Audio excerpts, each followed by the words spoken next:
ಬಿಸಿ ಬಿಸಿ ತಟ್ಟಿದ ರೊಟ್ಟಿಯ ಮೇಲೆ ಬೆಣ್ಣೆಯ ಮುದ್ದೆ ಅದ್ಭುತ ಅಲ್ಲ, ಪರಮಾದ್ಭುತವಾದಂತಹ ಟೇಸ್ಟ್. ಝಟ್ಪಟ್ ಆಗ್ತದೆ. ವಿದಿನ್ 5 ಮಿನಿಟ್ಸ್ ಇದನ್ನ ಮಾಡಬಹುದು. ಬನ್ನಿ ಹೇಗೆ ಮಾಡೋದಂತೇಳಿ ಹೇಳಿ ನೋಡೋಣ.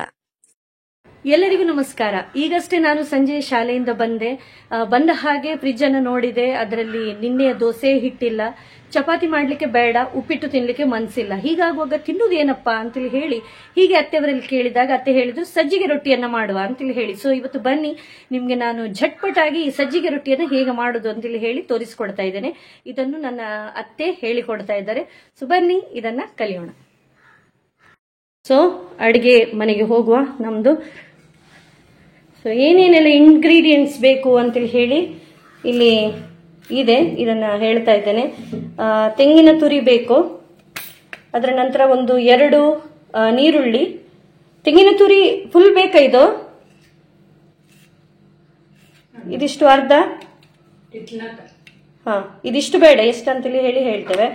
ಅದರ ನಂತರ ಬೊಂಬಾಯಿ ರವೆ, ಕೊತ್ತಂಬರಿ ಸೊಪ್ಪು, ಅದರ ನಂತರ ಮೆಣಸು, ಒಂದು 4 ರಿಂದ 5 ಮೆಣಸು, ಉಪ್ಪು ಮತ್ತೆ ಸಕ್ಕರೆ. ಓಕೆ, ಅದೇ ರೀತಿ ಮೊಸರು. ಓಕೆ, ಇದಿಷ್ಟು ವಿಷಯಗಳು ಬೇಕು ಮಾಡಲಿಕ್ಕೆ. ಸೊ ಬನ್ನಿ ಇದನ್ನ ಕಲಿಯೋಣ. ಸೊ ನಾನಾಗ ನಿಮಗೆ ತೋರಿಸಿದೆ ಅರ್ಧ ಗಡಿಯ ಅರ್ಧ ನೀವು ತುರಿದ್ರೆ ಸಾಕು.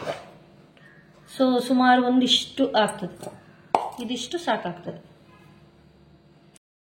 2 ನೀರುಳ್ಳಿ ಕೂಡ ಕಟ್ ಮಾಡಿ ಇಟ್ಕೊಂಡಿದ್ದೇವೆ. ಸೊ ಸ್ಟಾರ್ಟ್ ಮಾಡುವ. ನಾವು ಮೊದಲಿಗೆ ಇದನ್ನ ಕರ್ಡನ್ನ ಹಾಕೊಳ್ತಾ ಇದ್ದೇವೆ,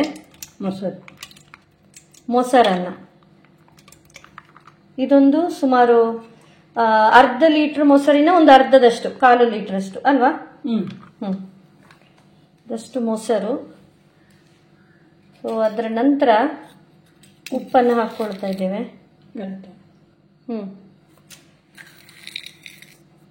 ಇದು ನಮ್ಮ ಮನೆಯ ಹಿರಿಯರೆಲ್ಲ ಯೂಸ್ ಮಾಡುದಂತೇಳಿ ಹೇಳಿ ಆದ್ರೆ ಕಲ್ಲುಪ್ಪನ್ನೇ ಹಾಕುದು. ಅದು ಕರೆಕ್ಟ್ ಅದ ಈಗ ಮಿಕ್ಸ್ ಮಾಡುವಾಗ. ಸೊ ಕಲ್ಲುಪ್ಪನ್ನೇ ಬಳಸಿ, ಯಾಕಂತ ಹೇಳಿ ಆರೋಗ್ಯದ ದೃಷ್ಟಿಯಿಂದ ಕೂಡ ನಮಗೆ ಕಲ್ಲುಪ್ಪೆ ಒಳ್ಳೇದು. ಸೊ ಅದನ್ನ ಹಾಕಿ ಈ ರೀತಿ ಮಿಕ್ಸ್ ಮಾಡಬಹುದು. ನೀರು ಹಾಕ್ಲಿಕ್ಕಿಲ್ವಾ? ಬೇಕಾದ್ರೆ ಲಾಸ್ಟಿಗೆ ಹಾಕುದು. ಬೇಕಾದರೆ ಮತ್ತೆ ಹಾಕಿದ್ರೆ ಆಯ್ತು. ಅದರ ನಂತರ ಸ್ವಲ್ಪ ಸಕ್ಕರೆ,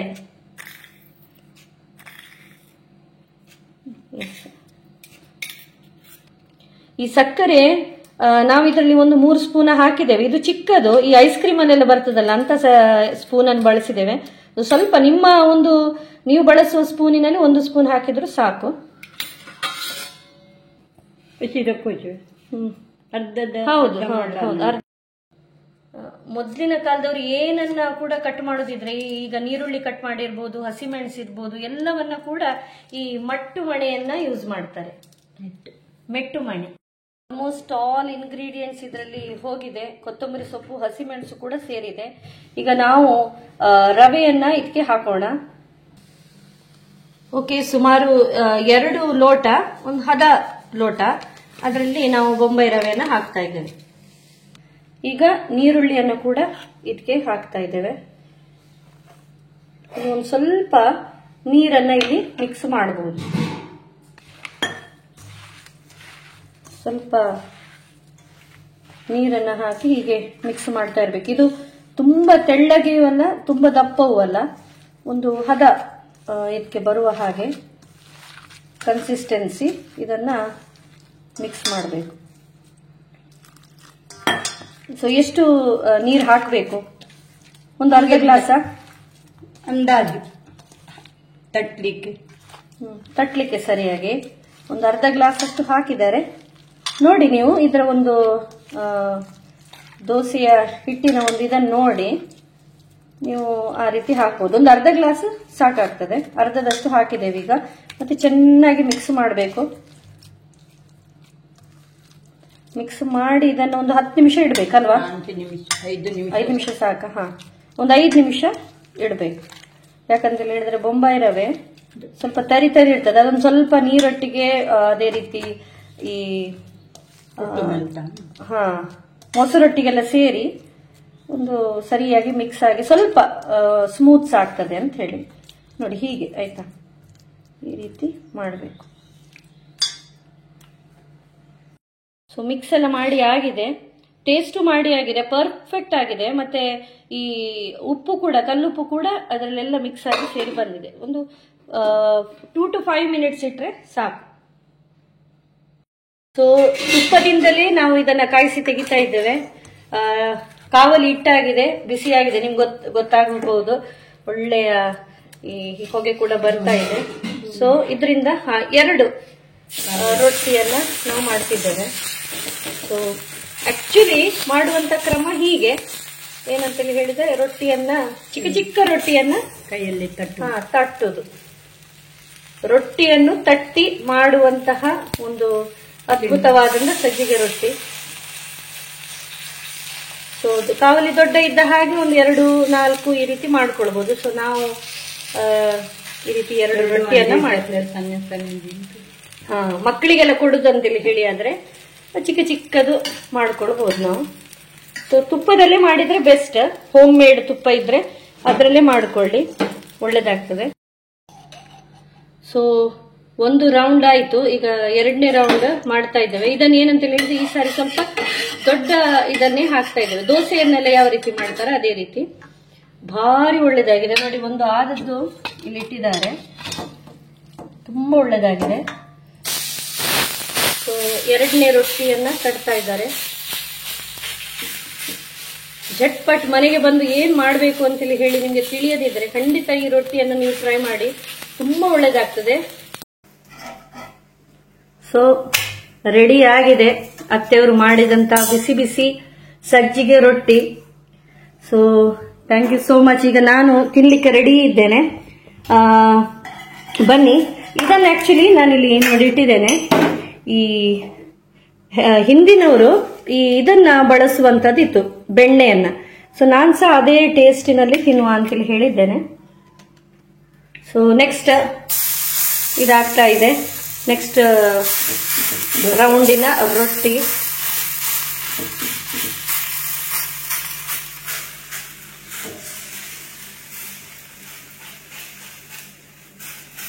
ಸೊ ಬನ್ನಿ ನಾವು ರೊಟ್ಟಿ ತಿನ್ಲಿಕ್ಕೆ ಹೋಗುವ. ಮತ್ತೊಂದು ವಿಷಯ ಅಂತೇಳಿ ಹೇಳಿದ್ರೆ, ಸಪೋಸ್ ಈಗ ಸಂಕಷ್ಟಿ ಅಥವಾ ಉಪವಾಸದ ಸಮಯಗಳಲ್ಲೂ ಕೂಡ ಇದನ್ನ ಮಾಡಬಹುದು. ಆಗ ನಿಮ್ಗೆ ಈ ನೀರುಳ್ಳಿಯನ್ನ ಬಳಸದಿದ್ರೆ ಆಯ್ತು ಅಷ್ಟೇ. ಸೊ ತುಂಬಾ ಒಳ್ಳೇದಾಗ್ತದೆ. ಅದು ಕೂಡ ನೀವು ಇದ್ರೊಟ್ಟಿಗೆ ತಿಂದ್ರೆ, ಈ ಬೆಣ್ಣೆಯೊಟ್ಟಿಗೆ ತಿಂದ್ರಂತೂ ಪರಮಾದ್ಭುತ, ಒಳ್ಳೆಯ ಕಾಂಬಿನೇಷನ್. ಸೊ ಮೊದಲಿನ ಎಲ್ಲ ಜನರೆಲ್ಲ ಏನಿದ್ದಾರೆ ಅದರಲ್ಲಿ ಅವರು ತಿಂತಾ ಇದ್ರು, ಬೆಣ್ಣೆಯನ್ನ ಅಥವಾ ತುಪ್ಪವನ್ನ ಎಲ್ಲ ಹಾಕಿ. ಸೊ ಅದೇ ನಾವು ಕಾಂಬಿಯಲ್ಲಿ ತಿನ್ಬಹುದು. ಸಂಜೆ ಬಂದಾಗ ಒಂದು ಝಟ್ಪಟ್ ಅಂತೇಳಿ ಹೇಳಿದ್ರೆ ವಿದಿನ್ 5 minutes ಈ ಒಂದು ರೊಟ್ಟಿ ಆಗಿದೆ. ಸೊ ಖಂಡಿತ ನೀವು ಕೂಡ ಟ್ರೈ ಮಾಡಿ. ಜಾಸ್ತಿ ಏನು ಇಂಗ್ರೀಡಿಯೆಂಟ್ಸ್ ಇಲ್ಲ ಮತ್ತು ಕರೆಂಟ್ ಇಲ್ಲದಿದ್ರೂ ಆಗ್ತದೆ. ಯಾಕಂತ ಹೇಳಿದ್ರೆ ಯಾವುದೇ ಮಿಕ್ಸಿಯಲ್ಲಿ ಕಡಿಯುವಂತದ್ದು ಎಲ್ಲ ಏನು ಇಲ್ಲ. ಸೊ ಒಂದು ರೊಟ್ಟಿ ಆಯ್ತು. ಈಗ ಮತ್ತೊಂದು ರೊಟ್ಟಿಯು ಇದರಲ್ಲಿ ಪ್ಲೇಟಿನಲ್ಲಿ ಬಿತ್ತು. ಸೊ ಈಗ ಬನ್ನಿ, ಮಕ್ಕಪೋರು, ಈಗ ಬನ್ನಿ ತಿನ್ನುವ ಸಮಯ. ಚಿರಾಗ ಹಾಕಿದ್ದೀವಿ.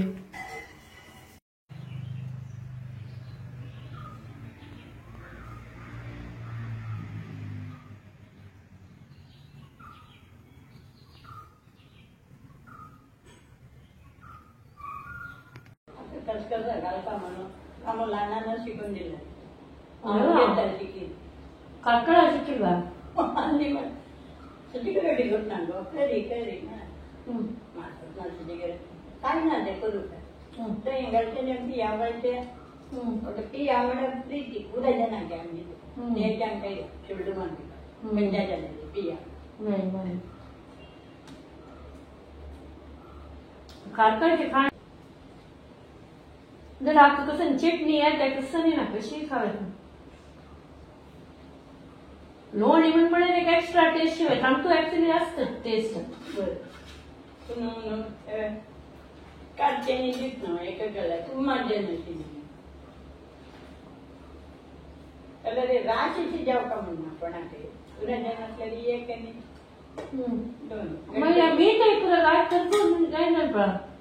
दोन वेळ गुंडा करतात हाताली ಗೊತ್ತಾ ಗೊತ್ತೆ.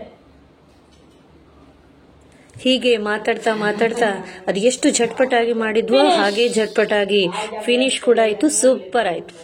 ಸೊ ನೋಡಿದ್ರಲ್ಲ ಹೇಗೆ ಈ ರೊಟ್ಟಿಯನ್ನ ಮಾಡಬಹುದು ಅಂತೇಳಿ ಹೇಳಿ. ವಿದಿನ್ 5 ಮಿನಿಟ್ಸ್ ಈ ರೊಟ್ಟಿಯನ್ನ ಮಾಡಿ ಮುಗಿಸಬಹುದು. ಮಾತ್ರ ಅಲ್ಲ, ಅದ್ಭುತವಾದ ಟೇಸ್ಟ್ ಕೂಡ ಇದೆ. ಇದಕ್ಕೆ ಯಾವುದೇ ಕಡಿಲಿಕ್ಕಿಲ್ಲ, ರುಬ್ಲಿಕ್ಕಿಲ್ಲ, ಏನೂ ಇಲ್ಲ. ಝಟ್ಪಟ್ ಮಾಡುವಂತಹ ಒಂದು ದೋಸೆ. ಖಂಡಿತ ಟ್ರೈ ಮಾಡಿ. ಓಕೆ, ಬಾಯ್ ಬಾಯ್.